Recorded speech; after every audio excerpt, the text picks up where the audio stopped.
10వ తరగతి విద్యార్థులు పరీక్షలు వ్రాసే సమయంలో ఎలాంటి ఒత్తిడికి గురి కావద్దని, ప్రశాంతంగా ఉండాలని ఎస్ఐ రామకృష్ణ అన్నారు. విద్యార్థుల తల్లిదండ్రులు విద్యార్థులకు స్వేచ్ఛనివ్వాలని ఆయన సూచించారు. నిజామాబాద్ జిల్లా దర్పల్లి మండల కేంద్రంలోని లిటిల్ హార్ట్స్ పాఠశాలలో 10వ తరగతి విద్యార్థులకు ది పవర్ వితిన్ యూ అనే కార్యక్రమాన్ని పాఠశాల యాజమాన్యం నిర్వహించారు. ముఖ్య అతిథిగా దర్పల్లి ఎస్ఐ రామకృష్ణ పాల్గొన్నారు. విద్యార్థులు పరీక్షలు వ్రాసేటప్పుడు ఒత్తిడికి లోను కాకుండా మంచి మార్కులు వచ్చే విధంగా ఎలా వ్రాయాలో పలు సూచనలు చేశారు. అదేవిధంగా ఇంపాక్ట్ మోటివేషనల్ స్పీకర్స్ విద్యార్థులకు పరీక్షల సమయంలో విద్యార్థులు తీసుకోవాల్సిన జాగ్రత్తలు మరియు విద్యార్థులు వారి యొక్క ఉన్నత చదువులో ఏ విధంగా చదువుకోవాలి, లక్ష్యాలను ఏ విధంగా ఏర్పరచుకోవాలి, వాటిని ఏ విధంగా అధిగమించాలి మరియు తల్లిదండ్రుల యొక్క ప్రాముఖ్యతను, విలువలను విద్యార్థులకు తెలియజేయడం జరిగింది.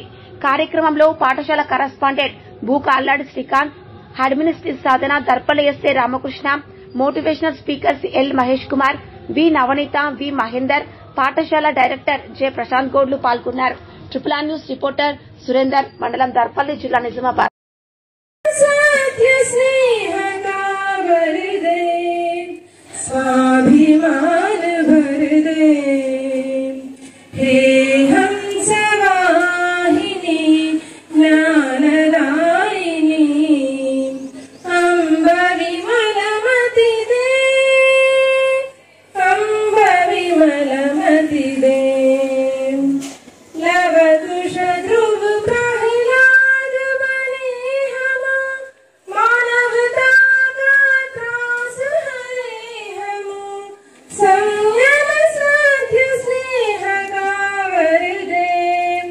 स्वाभिमान घर दे हे हमें अम्ब विमलमति दे.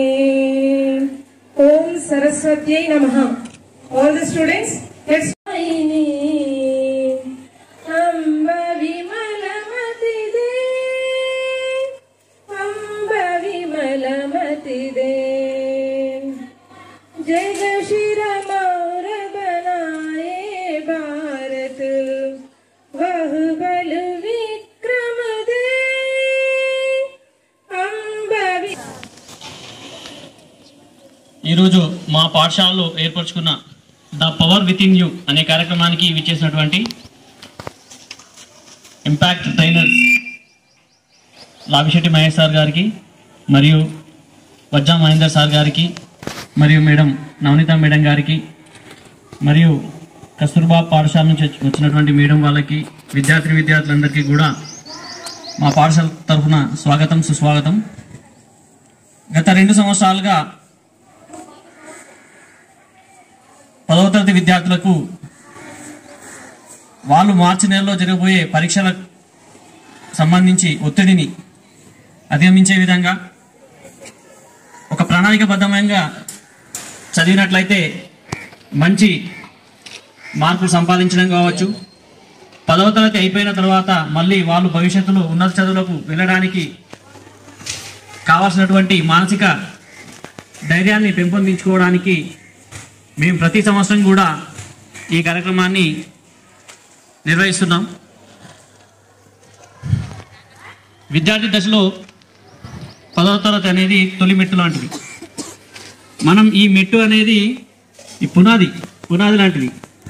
ఈ పునాది ఎంత స్ట్రాంగ్గా ఉంటే తర్వాత కట్టే పైన ఫ్లోర్స్ అన్నీ కూడా చాలా స్ట్రాంగ్గా ఉంటాయి.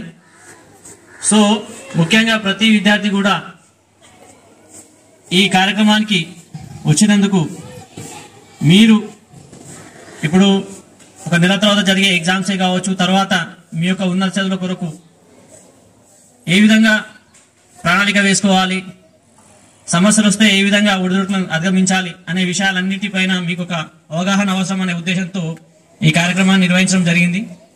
కాబట్టి విద్యార్థులందరూ కూడా మనకి ఇక్కడ వచ్చినటువంటి వక్తలు వాళ్ళు చెప్పే ప్రతి విషయాన్ని కూడా జాగ్రత్తగా గమనించి ఆలోచించి మీరు వాళ్ళ యొక్క మార్గాల్లో నడవాలని మనస్ఫూర్తిగా కోరుకుంటూ వాటిని అనుసరిస్తూ ఉన్నత శిఖరాలకు మీరందరూ ఎదగాలని మనస్ఫూర్తిగా కోరుకుంటూ ముగిస్తున్నాను. Thank you. దీన్ని మనం మనం మ్యూజియం కి తీసుకెళ్దాం. ఇక్కడ అడవిలో ఉంటే దీనికి ఏం వాల్యూ ఉంది, ఎవరు చూస్తున్నారు, దీన్ని మనం మ్యూజియం కి తీసుకెళ్లిపోదాం అని చెప్పేసి వాళ్ళు ఒక క్రెయిన్ తీసుకొస్తారు. తీసుకొచ్చి దాన్ని లిఫ్ట్ చేయడానికి ట్రై చేస్తారు. చాలా రోజుల నుంచి అడవిలో ఉండిపోయింది కదా, దాన్ని లిఫ్ట్ చేయడానికి ట్రై చేయగానే హ్యాండ్ దగ్గర క్రాక్ వచ్చేస్తుంది. క్రాక్ రాగానే ఆపండి, ఇంత మంచి మట్టి విగ్రహం పాడైతే బాగుండదు, దీన్ని మనం జాగ్రత్తగా తీసుకెళ్దాం, ఇంకో పెద్ద క్రెయిన్ తీసుకొద్దాం అని చెప్పేసి అనుకుంటారు. సడన్ గా వర్షం స్టార్ట్ అవుతుంది. ఇక వెంటనే ఒక కవర్ తో దాన్ని కవర్ చేసేస్తారు. అయితే తడిసిపోయి ఉంటది కొంచెం.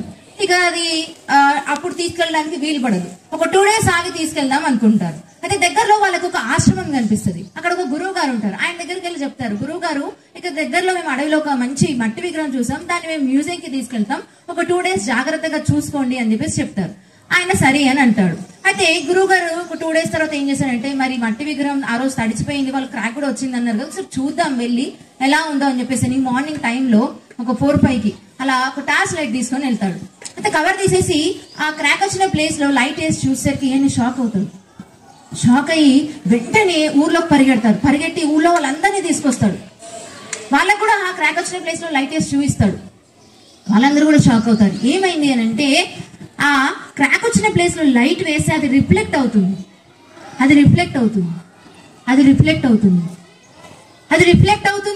నన్ను ఒక క్వశ్చన్ అడగండి, ఎందుకు రిఫ్లెక్ట్ అయింది? ఇంకో క్వశ్చన్, మెయిన్ క్వశ్చన్, మట్టి విగ్రహం కదా, మట్టి రిఫ్లెక్ట్ అవ్వదు కదా. వాళ్ళకు కూడా అదే డౌట్ వచ్చింది, మట్టి విగ్రహం లైట్ వేసి ఎందుకు రిఫ్లెక్ట్ అవుతుంది, అసలు ఇది మట్టి విగ్రహం కాదు, దీని లోపల ఇంకేదో ఉంది అని చెప్పేసి గురువు గారు చెప్పగానే వాళ్ళ మట్టినంతా తొలగించి చూసరికి లోపల దగ మెరుస్తున్న బంగారు బుద్ధుడు విగ్రహం బయటికి వచ్చింది. ఇప్పుడు దొరుకుతున్నాయా అలాంటివి ఎక్కడైనా? చూసారా మీరు ఈ మధ్య కాలంలో ఎక్కడైనా? మీరు చూసారా గర్ల్స్? మీరు? నేను చూస్తున్నాను. ఇదిగో నా ముందు కూర్చొనున్నాయి ఈ రోజు మట్టితో కప్పబడిన బంగారు బుద్ధుడు విగ్రహాలు. ఏ రోజైతే ఆ మట్టి తొలగిపోతుందో ఎవరికి అందనంత ఎత్తుకి ఎదిగే బంగారు బుద్ధుడు విగ్రహాలు నా ముందు కూర్చొనున్నాయి. కొట్టచ్చు, చప్పట్లు కొట్టచ్చు, మట్టి కొట్టచ్చు. 1 2 1 2 3. మరి ఎంతమంది మీలో మిమ్మల్ని మీరు ఒక గొప్ప స్థాయిలో చూసుకోవాలనుకుంటున్నారు? మిమ్మల్ని మీరే అన్నాను, మీ పక్క వాళ్ళని అనలేదు. Super, okay. మరి దానికోసం మనం ఏం చేయాలి? చదువుకోవాలా? హార్డ్ వర్క్ చదువుకోవాలి. హార్డ్ వర్క్ మనకి ఇష్టం లేదు కదా, అది ఊకే చదువు అంటారు కాదా? టాలెంట్ ఉండాలి. ఓకే, ఒక క్వశ్చన్ అడుగుతాను. చదువుకోవాలన్నారు కదా, మనం ఒక గొప్ప స్థాయిలో మనల్ని మనం చూసుకోవాలంటే చదువుకోవాలి. What is education? చదువు అంటే ఏంటి? What is education? Knowledge, discipline, respect, అన్ని వాళ్ళే చెప్తారు. మనం ఎవరో చెప్పారు, సెల్ఫ్ కాన్ఫిడెన్స్. సూపర్. ఇంకా ఎవరి కోసం మనం చదువుకుంటున్నాం? నీ కోసం, అవునా? Education is nothing but inventing your self. నిన్ను నువ్వు తెలుసుకోవడమే చదువు అంటే. After completion of your education నీకు ఏ జాబ్ చేయాలో తెలియకపోతే వాల్యూ ఉంటుందా? నువ్వు ఏదన్నా చెయ్యాలన్నా కూడా ఆఫ్టర్ కంప్లీషన్ ఆఫ్ ఎడ్యుకేషన్, అసలు నేను చదువుకున్నాను, ఎందుకు చదువుకున్నాను అనే డౌట్ వచ్చింది అనుకో, అప్పుడు ఏమవుతుంది? అప్ టు 10th క్లాస్ చదువుకున్నారు కదా, 10th క్లాస్ అయిపోయిన తర్వాత కూడా మళ్ళీ మనకి ఏ గ్రూప్ తీసుకోవాలో క్లారిటీ లేకపోతే, is there any value to that education? So నిన్ను నువ్వు తెలుసుకోవడమే చదువు అంటే. Inventing yourself. నీకు ఏ స్కిల్ ఉంది, నీకు ఏది బాగా వచ్చు. మనందరికి గోల్స్ ఉన్నాయా? అందరికి? ఎవరికి గోల్స్ లేవు ఇక్కడ? మేడం మాకు గోల్ లేదు మేడం, ఇంకా పెట్టుకోలేదు మేము. ఓకే, ఎంతమంది డాక్టర్లు ఉన్నారు ఇక్కడ? డాక్టర్ అవ్వాలి అనుకుంటున్నారు? ఎంతమంది డాక్టర్ అవ్వాలనుకుంటున్నారు? ఎంతమంది ఇంజనీర్? ఎంతమంది మంచి డాన్సర్ అవ్వాలనుకుంటున్నారు? సింగర్? ఎవరికి మంచిగా ఆర్ట్ అండ్ క్రాఫ్ట్ వచ్చు?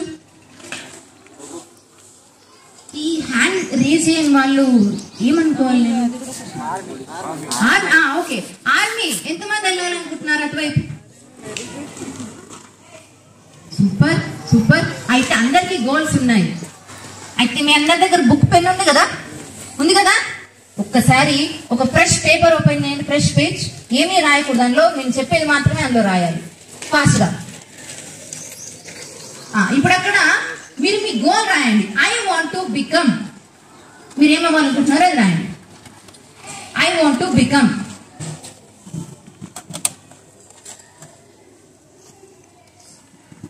మీ సర్నేమ్తో మీ పేరు రాసి దాని కింద ఈ రోజు డేట్ వేయండి.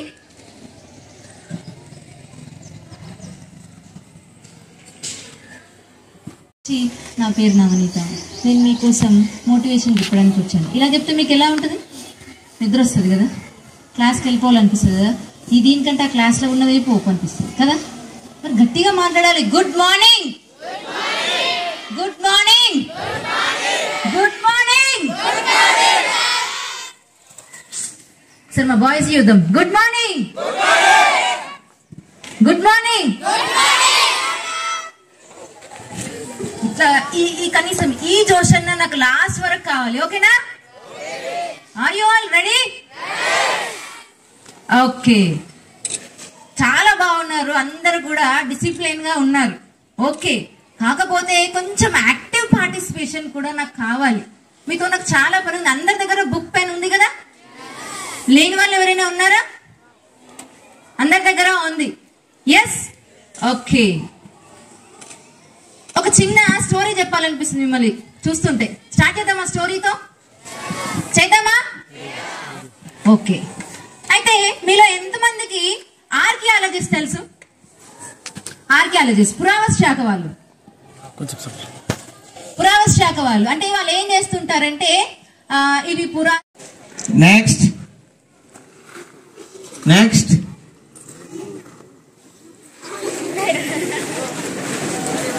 ఓకే.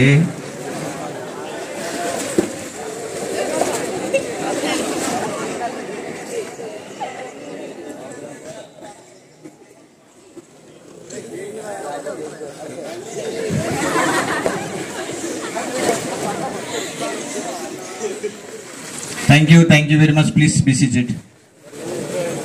టైం ఇస్తాను, మీ ఇష్టం. ఎటన్నా వెళ్ళండి. 30 సెకండ్స్ అయిపోయేలోపు ఇక్కడ ఉండాలి. ఇంటికి వెళ్ళొద్దు. స్టేజ్ పైన ఉంటావా, స్టేజ్ కింద ఉంటావా, మీ ఇష్టం. ఎటన్నా పోండి, కానీ ఇంటికి పోవద్దు. 30 సెకండ్స్. మళ్ళీ 30 అనేలోపు ఇక్కడ ఉండాలి. 1 2 3 4 5 6 7 8 9 10 11 12 13 14 15 16 17 18 19 20 అట్లా చెప్పుకోవచ్చు. 21 22 23 24 25 26 27 28 29 30. ఇంకొక ఇద్దరు అబ్బాయిలు ఫాస్ట్ గా. We don't have time. Come fast, come fast. అబ్బాయిలు లేరా? అయ్యో. Come come come. సూపర్. గట్టిగా చప్పట్లు ఒకసారి వాళ్ళకి. 1 2 1 2 3. What is your name? Lokesh. You? Pranay Kumar. ఇప్పుడు లోకేష్ ప్రణయ్ కుమార్ మనతో ఉన్నారు. నాకన్నా పెద్ద ఉన్నారు. మీకు కూడా 30 సెకండ్స్ టైం ఇస్తాను. మీరు ఏం చెయ్యాలి అని అంటే, ఇక్కడ పోల్ కనిపిస్తుంది కదా, ఇది ఇక్కడ మనకి పెట్టారు కదా, ఇవన్నీ పెట్టారు కదా, అక్కడ లాస్ట్ నుండి సెకండ్ ఉంది కదా, దాన్ని టచ్ చేసి ఇక్కడికి రావాలి. 30 సెకండ్స్ టైం ఇస్తాను. ఎంత ఫాస్ట్గా పరిగెడతారో అది మీ ఇష్టం. ఇంకా ఎవరు ఫస్ట్ వస్తారో చూద్దామా? క్వశ్చన్స్ మిమ్మల్ని అడుగుతా ఇప్పుడు. 1 2 3 4 5 6 7 8 9 10 11 12 13 14 15 16 17 18 19 20 21 22 23. అరే 30 సెకండ్స్ లోపలనే వచ్చారు వీళ్ళు కదా? ఎస్. వీళ్ళు ఏం చేసిండ్రు?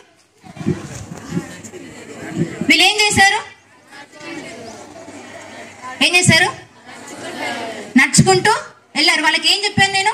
మీకు ఒక 30 సెకండ్స్ టైం ఇస్తాను, మీ ఇష్టం ఎటన్నా పోండి అన్నాను. వీళ్ళకి ఏమన్నాను? మీకు 30 సెకండ్స్ టైం ఇస్తున్నాను, అక్కడ పోల్ని టచ్ చేసి మళ్ళీ ఇక్కడికి రావాలి అని చెప్పాను. వీళ్ళకి టైం ఉంది, కానీ టార్గెట్ ఉందా? వీళ్ళకి టైం ఉంది, టార్గెట్ ఉందా? ఉంది. మనందరికీ గోల్స్ ఉంటాయి. గోల్ అనేది ఎప్పుడు రీచ్ కావాలి, ఎలా రీచ్ కావాలి తెలియకపోతే ఇలా ఉంటుంది. టైం ఉంది మనందరికీ. మరి ఏ ఇయర్లో మిమ్మల్ని మీరు అలా చూసుకోవాలనుకుంటున్నారు? 60 yearsలోనా, 70 yearsలోనా? మరి ఎప్పుడు? ఆ క్లారిటీ లేకపోతే ఎలా? టార్గెట్ ఉందా? ఇక్కడ ఉంది. 30 seconds లో దాన్ని టచ్ చేసి వచ్చేసేయాలి. టైము టార్గెట్ ఉంటే డెఫినెట్ గా మనం మన గోల్ ని అచీవ్ చేస్తాం. ఏ ఇయర్ లో నిన్ను నువ్వు ఆ పొజిషన్ లో చూసుకోవాలనుకుంటున్నావో ఇప్పుడే రాసి పెట్టుకో. అలా రాసి పెట్టుకోకపోతే అయితా డాక్టర్ అయితా, ఇంజనీర్ అయితా, క్రికెటర్ అయితా అని మీనే ఉంటుంది. అవ్వం. అంతేనా? టైము టార్గెట్ కంపల్సరీ ఉండాలి. మన గోల్ ని అచీవ్ చేయాలంటే ఒక్కసారి వీళ్ళందరికీ big round of applause. Thank you so much వాళ్ళకి. Thank you. సార్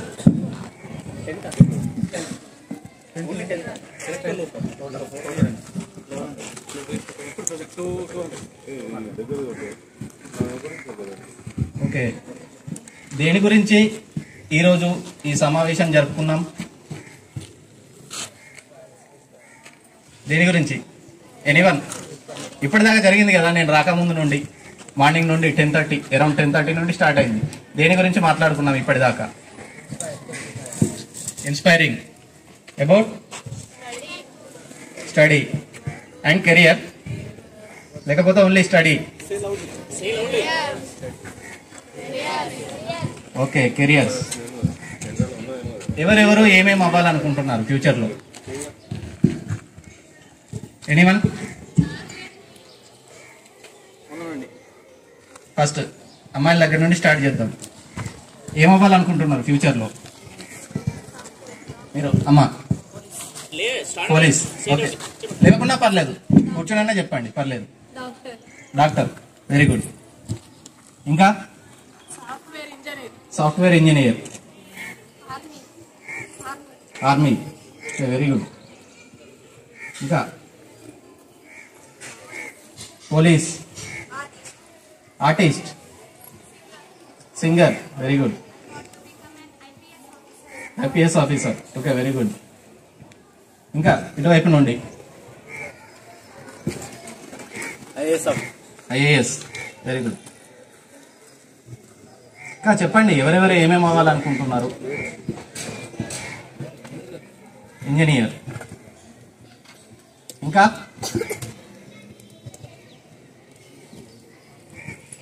ఓకే, ఒక్కొక్కరికి ఒక్కొక్క లక్ష్యం ఉంటుంది జీవితంలో. నేను పోలీస్ అయ్యాను బై చాయిస్ కాదు, by chance. Actually I wanted to go to revenue services, కానీ దురదృష్టవశాత్తు నేను ఎప్పుడైతే నా గ్రాడ్యుయేషన్ కంప్లీట్ చేశానో అప్పటి నుంచి ఇప్పటిదాకా, అంటే రీసెంట్గా అయింది గ్రూప్ 1 సర్వీసెస్ ఎగ్జామ్, అప్పటి నుండి నేను ఈ జాబ్లో జాయిన్ అయ్యేంత వరకు ఒక నోటిఫికేషన్ కూడా లేకుండే. నేను వెళ్ళాలనుకున్నాను, అంటే నేను పర్టిక్యులర్గా స్టూడెంట్ దశలో ఉన్నప్పుడు ఈ వృత్తిలో స్థిరపడాలి అన్న ఇది అయితే నాకు లేకుండే. ఇప్పుడు మీలో చాలా మంది చెప్పారు, చాలా మంది పోలీస్ అని చెప్పారు. ఓకే, పోలీస్ పైన ప్యాషన్తో అన్నారా, లేకపోతే ఈ యూనిఫామ్ సర్వీసెస్ చూసి మేము ఎప్పటికైనా ఇలా యూనిఫామ్ లో ఉండాలి, ప్రజలకు సేవ చేయాలి అన్న ఉద్దేశంతో అన్నారా? ఇప్పుడు ఐపీఎస్ అని ఒకరు అన్నారు, పోలీస్ అని ఒక 2-3 మెంబర్స్ చెప్పారు. వాళ్ళలో ఒకరు ఎవరైనా ఎందుకు పోలీస్ డిపార్ట్మెంట్ లో జాయిన్ అవ్వాలి అనుకుంటున్నారు? ఎనీవన్? Okay, very good. సేవ. ప్లీజ్. మిగతా జాబ్స్ కి పోలీస్ జాబ్ కి తేడా ఏంటంటే, పోలీస్ అనేది జాబ్ కాదండి, పోలీస్ అనేది ఒక సర్వీస్. పోలీస్లో టైమింగ్ అంటూ ఏది ఉండదు, 24 hours డ్యూటీ ఉంటుంది వితౌట్ హాలిడేస్. ఒక్కరోజు కూడా హాలిడే ఉండదు పోలీస్ డిపార్ట్మెంట్లో. తెలుసా ఈ విషయం ఎవరికైనా? మీ వాళ్ళు ఎవరైనా ఉన్నారా పోలీస్ డిపార్ట్మెంట్లో? ఉన్నారా? చూసారా వాళ్ళని? వాళ్ళని అడిగారా? ఎప్పుడైనా ఇళ్లలో ఫంక్షన్స్కి అటెండ్ అవుతారా? పిల్లలతో బయటకు వెళ్తారా? పిక్నిక్స్కి, సినిమాలకి? పోలీస్ డిపార్ట్మెంట్లో జాయిన్ అయ్యే ముందు ఆలోచించుకోండి, ఓకేనా? పోలీస్ డిపార్ట్మెంట్లో జాయిన్ అయ్యే ముందు ఆలోచించుకోండి, పోలీస్కి రావాలనుకుంటే లైఫ్ ఎలా ఉండబోతుంది అని చెప్పేసి. కాకపోతే బాగుంటుందండి, చాలా బాగుంటుంది. సమాజంలో ఒక గుర్తింపు అనేది ఉంటుంది. మిగతా జాబ్స్ కంటే పోలీస్ డిపార్ట్మెంట్కి ఉన్న గుర్తింపు వేరే ఏ డిపార్ట్మెంట్లో కూడా లేదు. అది మేము గర్వంగా చెప్తాం ఖచ్చితంగా. పోలీస్ కానీ ఆర్మీ కానీ చేరదలుచుకున్న వాళ్ళు ఖచ్చితంగా దాని వేలో కష్టపడాల్సి ఉంటుంది. మిగతా జాబ్స్ మీరు అనుకున్నట్టు స్కూల్లో కాలేజ్లో ఎడ్యుకేషన్ అయిపోయిన తర్వాత ప్రిపేర్ అయ్యి చేసుకోగలుగుతారు. పోలీస్ డిపార్ట్మెంట్ కానీ ఆర్మీ సర్వీసెస్ కానీ ఇందులో చేరాలనుకుంటే మీరు ఖచ్చితంగా ఫిజికల్ ఫిట్నెస్ అనేది మెయింటైన్ చేయాలి. అంటే ఇప్పుడు నాకు లేదనుకోండి, చూడడానికి బాగా లావుగా, అంటే ఇది పని ఒత్తిడి, టైం లేకపోవడం, టైంకి తినలేము, మేము టైంకి తినము, టైంకి పడుకోము. అందువల్ల మా పర్సనాలిటీస్ కొంచెం అటు ఇటు ఉంటాయి. నార్మల్గా అంటూ ఉంటారు జాబ్ వచ్చిన తర్వాత సీట్లో కూర్చొని ఎప్పుడు తింటా ఉంటారు, అందుకనే లావ్ అయ్యారు అనుకుంటారు. కానీ అది కాదు రీజను. టైం సెన్స్ అనేది ఉండదు పోలీస్ దగ్గర. ఎప్పుడు పడితే అప్పుడు తింటాం, టైం దొరికినప్పుడు. ఎప్పుడు పడితే అప్పుడు పడుకుంటాం, ఎప్పుడు టైం దొరికినా. జర్నీలో కూడా పడుకుంటాం మేము టైం దొరికితే అలా. ఓకే, ఇది వదిలేద్దాం. ఇప్పుడు రాబోయే 10th క్లాస్ ఎగ్జామ్స్ ఎప్పటి నుండి స్టార్ట్ అవుతున్నాయి? March 21st. ఎన్ని papers exam? Sorry, papers, number of papers 7. మా అప్పుడు 11 ఉండే. ఇప్పుడు మార్క్స్ కౌంట్ చేస్తున్నారా, జీపీఏ ఇస్తున్నారా? మార్క్సేనా, జీపీఏనా సార్? నెక్స్ట్ ఇయర్ నుంచి మార్క్స్. ఓకే, మా అప్పుడు మార్క్స్ ఉండే. నాది 10th క్లాస్ బ్యాచ్ 2008-2009 మా 10th క్లాస్ బ్యాచ్. ఇప్పటికి దాదాపుగా 11-12 సంవత్సరాలు, 16 సంవత్సరాలు అవుతుంది. ఎవరు ఇక్కడ స్కూల్ ఫస్ట్ రెగ్యులర్ గా వచ్చేది? ఒకరే వస్తారా, మారుతా ఉంటారా?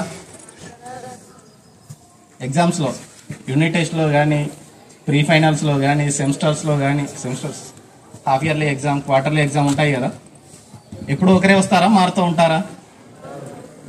మారుతుందా ర్యాంకింగ్ అనేది? మారట్లేదా? మారాలి. ఎప్పుడు ఒకరే రావద్దు. ఎప్పుడు ఒకరే వస్తున్నారంటే మిగతా వాళ్ళు చదవట్లేదని లెక్క, అంతేనా?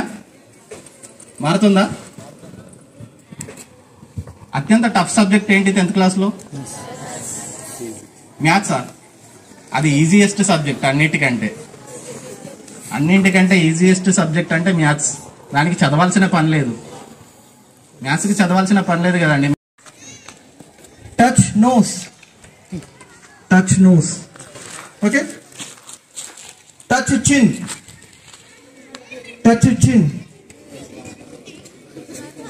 నేను చెప్పినట్టు చేయమంటున్నాను, నేను చేసినట్టు చేస్తున్నాను మీరు. Very good. అవునా కదా? నేను చెప్పినట్లు చేయాలి, కానీ ఇప్పుడు నన్ను చూస్తూ మీరు చేశారు, అవునా కదా? అంటే చెప్పే మాటల పైన కాన్సన్ట్రేషన్ తక్కువగా ఉంది, దేనిపైన ఎక్కువ ఉంది? నేను ఏదైతే చేస్తున్నానో దానిపైననే మీ యొక్క కాన్సన్ట్రేషన్ అనేది ఉంది, అవునా కదా? కాబట్టి వినేటువంటి మాటల కంటే కూడా కనబడేది మనల్ని ఎక్కువగా అట్రాక్ట్ చేస్తుంది.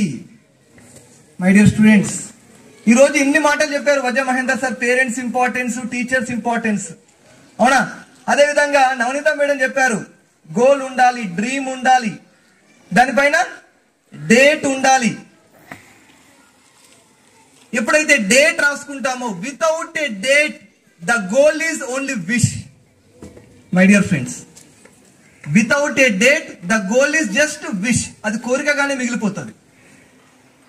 When you posted a date on a dream, definitely it will become as a goal. కాబట్టి డేట్ ఖచ్చితంగా తయారు చేసుకోవాలని మనకు నవనీత మేడం గారు చెప్పడం జరిగింది. ఇప్పటి నుండి మీరు విన్నటువంటి మాటలు కాకుండా బయటకెళ్ళి చూస్తే ప్రపంచం అనేది మనల్ని మోటివేట్ చేసే విధంగా ఉండదు. ప్రపంచం చాలా విభిన్నంగా ఉంటుంది ఈరోజు సమాజం. మీరు బయటకెళ్ళి చూస్తుంటే 10వ తరగతికే మానేసి దుబాయ్ వెళ్ళినటువంటి జనాలు కనిపిస్తుంటారు. 10వ తరగతికే చదువు మానేసి, ఇంటర్మీడియట్ కి చదువు మానేసి పెళ్లిళ్ళు చేసుకున్నటువంటి వ్యక్తులు కనిపిస్తుంటారు. అదేవిధంగా ఇంటర్మీడియట్ చేస్తున్నా సరే టైం పాస్ గా చేసేవాళ్ళు, డిగ్రీ చేస్తున్నా సరే టైం పాస్ గా చేసేటువంటి చాలా మంది జనాలు చూస్తుంటారు. మీరు కూడా ఏం చేస్తారు? ఆ గుంపులో కలిసిపోతారు. ఆ కలిసిపోవద్దు అనే ఉద్దేశంతోనే, ఎందుకంటే విన్న మాటలు కాకుండా చూసే సన్నివేశాలే మిమ్మల్ని ఎక్కువగా ప్రభావితం చేస్తాయి.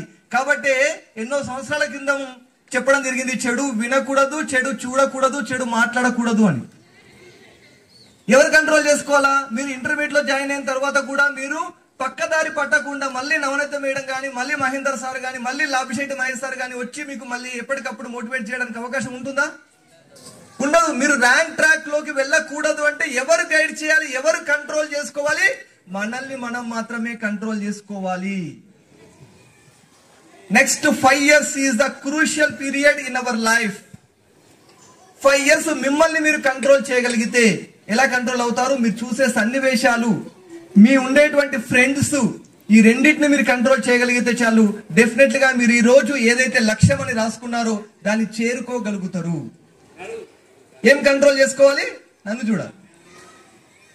చూసే సన్నివేశాలు అంటే టీవీలో చూసేవి, మొబైల్లో చూసేవి, బయట సమాజంలో చూసేవి, చాలా రకాల మనకు భరత్ కార్యక్రమాలు నడుస్తుంటాయి. చాలా మంది వెళ్ళి అక్కడ ఏదో టైం పాస్ గా నిలబడి చూస్తుంటారు. మనకు అవసరం లేని దాని గురించి మనం ఆలోచించేది అక్కడికి వెళ్ళి చూడొద్దు. చూడడం వల్ల మనకి ఏమైతుంది? మన యొక్క థాట్స్ మారిపోతాయి. మనం కూడా అలా తయారవ్వాలి, మనం కూడా అలా చేయాలనేటువంటి ఆలోచనలు వస్తాయి. ఎప్పటికి కూడా మనకు సంబంధం లేని విషయాలను చూడడానికి, సంబంధం లేని విషయాల దగ్గరికి వెళ్ళడానికి మనం ప్రయత్నించద్దు. ముఖ్యంగా మన ఫ్రెండ్స్ ని మీరు రైట్ ఫ్రెండ్స్ ని సెలెక్ట్ చేసుకోండి. మీ చుట్టూ ఉండేటువంటి ఫ్రెండ్సే మీ యొక్క సక్సెస్ ని డిసైడ్ చేస్తారు. ఈ రోజు నేను ఇంత సక్సెస్ఫుల్ పర్సన్ గా ఉన్నాను అంటే నేను ఎప్పుడు ఎవరితో కలిసి ఉంటాను, ఎవరి మాటలు వింటూ ఉంటాను. ఈ రోజు ఇక్కడ లోకల్లో ఉన్నా కూడా తక్కువ సమయం నేను లోకల్ వాళ్ళతో కేటాయిస్తాను, ఎక్కువ సమయము నేను హైదరాబాద్, బెంగళూరు, చెన్నై ఇట్లాంటి ప్లేసెస్ కి వెళ్ళి అక్కడి జనాలతోని, అక్కడ సక్సెస్ఫుల్ పర్సన్ తో నేను ఇంటరాక్ట్ అవుతుంటాను. అప్పుడు ఏమవుతుంది? నా లోపల ఒక వైబ్రేషన్ అనేది వస్తూ ఉంటుంది. Something we have to do. Life అనేది చిన్నది కాదు, ఇంకా చాలా ఎక్కువగా ఉంది, మనం దాని గురించి కష్టపడాల్సి ఉంది అని అనిపిస్తుంది. ఎప్పుడు ఇదే లొకాలిటీలో ఇవే మాటలు వింటున్నాం అనుకోండి, అప్పుడు ఏమైపోతుంది? మన యొక్క లక్ష్యాలన్నీ కూడా లిమిట్ గా తయారవుతాయి.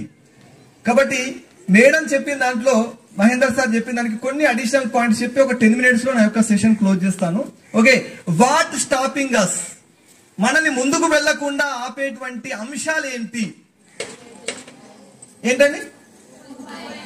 Mobile phone. Very good. అవునా? అందరికీ తెలుసు, కానీ సరిగా వాడం. ఒక వస్తువు యొక్క గొప్పతనం చాలా తెలిసి సరిగా వాడని వస్తువు ఏదైనా ఉంది అంటే అది మొబైల్ మాత్రమే. గొప్పతనం అందరికీ తెలుసు.